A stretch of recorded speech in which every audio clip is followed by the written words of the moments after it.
دیکھیں جی، منصوبہ بندی کی جو مین بیسز ہماری ہے وہ صرف ہے نیڈ بیسڈ.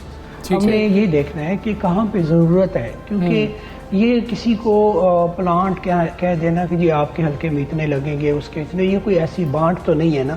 اور یہ اس کے اوپر پیسہ لگ رہا ہے، ایک روپیہ ہمارا قوم کا جو ہے وہ ان حالات میں، جبکہ ہمارے پاس فنڈنگ کے جو ہے بہت ایشوز ہیں. ناٹ میں اپنی نہیں بات کر رہا اتھارٹی کی، بلکہ پورے پاکستان میں. تو ہمیں بڑا پھونک پھونک کے چلنا چاہیے کہ جہاں پہ ضرورت ہے، اور نمبر 2 جہاں پہ اسکیمیں سسٹینیبل ہو سکتی ہیں، چل سکتی ہیں، لوگ جو ہے وہ ڈیسپریٹ ہیں، وہ کہہ رہے ہیں کہ آپ ہمیں پانی صاف دے دیں، ہم اسکیموں کو چلائیں گے. لوگوں کے علاوہ اور کئی ہم نے اسٹریٹجیز بنائی ہیں، وہ بھی بہت ڈیٹیل میں کسی دوسرے پروگرام میں. لیکن ہمارے 2 مقاصد ہیں. ایک تو یہ ہے کہ ہم نے we have to identify only need based areas جہاں پہ ہم نے یہ منصوبے بنانے ہیں، اور دوسرا وہ انشور کرنا ہے کہ یہ اسکیمیں بند نہ ہو. جو آپ کو بھی تکلیف ہوتی ہے، ہمیں بھی بہت ہوتی ہے کہ بن گئے جو بھی چیز آپ دیکھ رہے ہیں، سڑکیں بن گئی، یہ بن گیا، وہ بن گیا. کتنے پلانٹ جو ہے وہ 1999 سے لے کے اب تک. تو وہ ایک ہمارے لیے لمحہ فکر ہے. اب ہم لوگ ابھی 2 دن پہلے پرائم منسٹر صاحب نے ایک اس کی بریفنگ لی تھی، اور اتنی مجھے خوشی ہوئی ہے ہم سب کو، گورنمنٹ آف پنجاب کی. انہوں نے کہا کہ میری قوم کا کوئی بندہ جو ہے وہ اس طرح سے نہ ہو کہ اس کو فکر ہو کہ جی کل کو مجھے ایک ہاسپٹل جانا ہے بیکاز مجھے پانی. بالکل ٹھیک ہے، بہت شکریہ آپ کا ڈاکٹر شکیل احمد صاحب. صبح سویرے پاکستان آپ بات کر رہے تھے، اور صاف پانی یقیناً ہم سب کی ضرورت ہے، اور بہت بڑا یہ مسئلہ بیسک نیڈ ہے، اور یہ اس کا حل ہونا بہت ضروری ہے. بالکل ایسا ہی ہے. اچھا، ہم صاف پانی کی بات کر رہے ہیں، ساتھ ہی ہم کچھ بات کر لیتے ہیں ناشتے کے حوالے سے.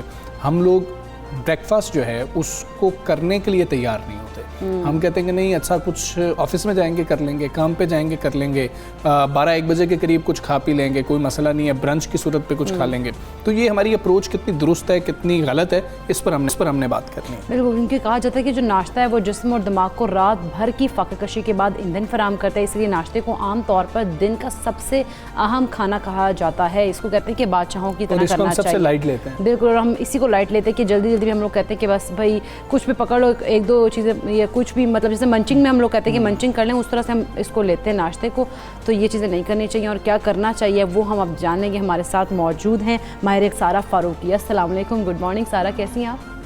کیسی ہیں؟ اللہ کا شکر، ٹھیک ہے. اچھا سارہ، ناشتے کے حوالے سے اگر ہم بات کریں تو ناشتہ ہمیں صبح کیا کرنا چاہیے؟ اگر فروٹس کی بات کریں تو فروٹس کتنے امپورٹنٹ ہیں ناشتے میں؟ ناشتے میں فروٹس بھی امپورٹنٹ ہیں، سیریلس بھی امپورٹنٹ ہیں، ساتھ میں پروٹینس کا انٹیک کرنا بھی ضروری ہے. اچھا، دیکھا جائے تو کاربوہائیڈریٹس، پروٹینس اور فیٹس کا through out the day, breakfast, lunch, dinner میں آپ کا انٹیک ہونا بہت ضروری ہے.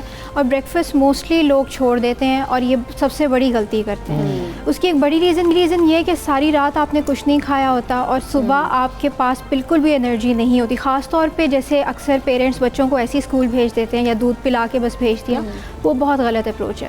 اب اس سے ہوتا یہ کہ آگے آپ کی وہ برین کی ڈیولپمنٹ افیکٹ کرنا شروع ہو جاتی ہے. آپ پراپرلی فوکس نہیں کر پاتے، آپ سے کام نہیں ہوتے. آپ جو ہے اگر اسکول میں کوئی بچہ پڑھ رہا ہے تو پڑھ نہیں پاتا. تو اس کے لیے ضروری ہے کہ بریکفاسٹ ایٹ لیسٹ آپ کا بہت اچھا ہو، تاکہ آپ کو پراپر گلوکوز ملے، آپ کے برین کو گلوکوز ملے گا تبھی وہ پراپرلی ورک کر سکے گا. اگر وہ نہیں مل رہا تو آپ صحیح سے کام بھی نہیں کر سکیں گے. اچھا، ایک بڑی تعداد ہے جو بچوں کے بھی ہم بات کرتے ہیں جو چائے رس پر اکتفا کر لیتی ہے کہ جی کہ یہ بہت بہترین قسم کا ناشتہ ہے. تو یہ عموماً ہم گھروں میں دیکھتے ہیں کہ پریکٹس ہوتی ہے، خاص طور پہ خواتین کی. اس بارے میں بتائیں. عموماً اگر دیکھا جائے تو گھروں میں پیرنٹس اتنا زیادہ بچوں کو نہیں دے رہے ہوتے، چیزیں نہیں دے رہے ہوتے، لیکن یا موسٹلی پروسیس فوڈس جو ہے فیڈ کرا رہے ہوتے ہیں، یا سیریلس وغیرہ جلدی میں کروا دیے، یا دودھ کا گلاس دے دیا، ملک شیک جلدی میں دے دیا. تو کوشش یہ کریں کہ پراپر بریکفاسٹ اور کس طرح کا ان کا ہو سکتا ہے. اس میں آپ روٹی بھی ایڈ کر سکتے ہیں، بریڈ بھی ایڈ کر سکتے ہیں، لیکن کون سی بریڈ، ملٹی گرین بریڈ یا براؤن بریڈ یوز کریں.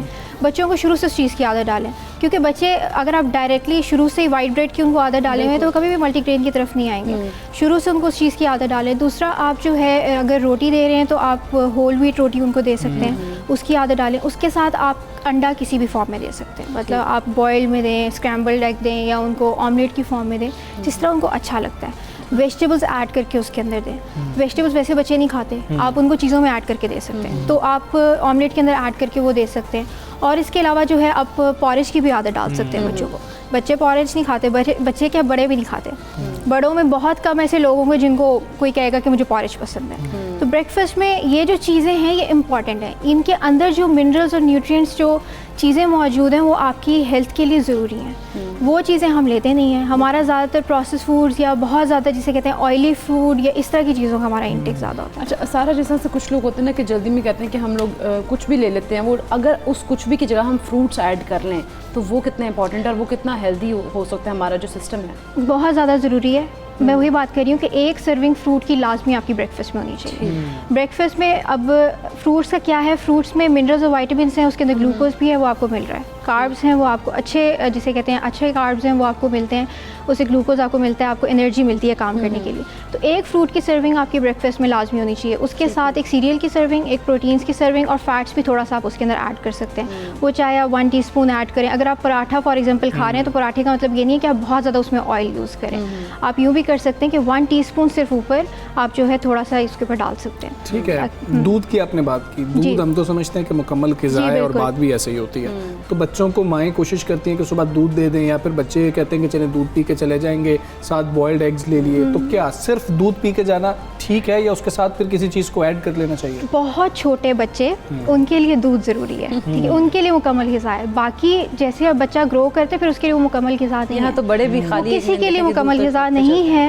آپ کو ساتھ میں جو ہے سالڈ فوڈ اور ایڈ کرنا ضروری ہے. آپ صرف دودھ کے اوپر ریلائی نہیں کر سکتے.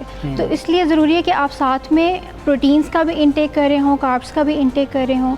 سیریلس کی فارم میں جیسے میں نے بتایا آپ روٹی وغیرہ یوز کر سکتے ہیں, اور ساتھ میں پروٹینس کا بھی انٹیک اور تھوڑا فیٹس کا بھی انٹیک ہو. اور پھر آپ اگر ساتھ میں دودھ کا گلاس ایڈ کرنا چاہتے ہیں یا 1 کپ ایڈ کرنا چاہتے ہیں تو بہت اچھا ہے. لیکن صرف جو ہے دودھ کا گلاس دینا صحیح نہیں ہے. ٹھیک ہے. ڈاکٹر سارا فاروقی, بہت شکریہ آپ کا. سب سے پہلے پاکستان کا بھی, اور آپ نے ہمیں بتایا کہ ناشتہ کرنا بہت زیادہ ضروری ہے, اور ناشتے میں کیا کیا لینا چاہیے. اور دودھ ایک مکمل غذا ہے, لیکن بہت چھوٹے بچوں کے لیے, یہ سب کے لیے نہیں ہے. تو اپنا جو ناشتہ ہے اس کو بہتر طریقے سے پلان کیجئے اور ہیلدی چیزیں کھائیے. اب یہ نہیں ہے کہ آپ بھر کے نان چنے پائے کھا رہے ہیں, وہ کبھی کبھی کھا لینے چاہیے, لیکن اس کو اپنی روٹین نہیں بنانا چاہیے. ہاں, اقرا نے اپنا بتا دیا کہ میری روٹین تو یہ ہے, میں نے سنڈے کو رکھا ہوا ہے. خیر, ہم آگے بڑھیں گے, اور گجرانوالہ میں آج 1 منٹ میں 50,000 پودے لگا کر عالمی ریکارڈ بنایا جائے گا. اچھا, تاریخی ایونٹ کے لیے وزیر اعظم کو بھی گجرانوالہ آنے کی دعوت دی گئی ہے, اور اس حوالے سے گینیس ورلڈ ریکارڈ کی جو ٹیم ہے وہ بھی ضلع انتظامیہ سے رابطے میں ہے.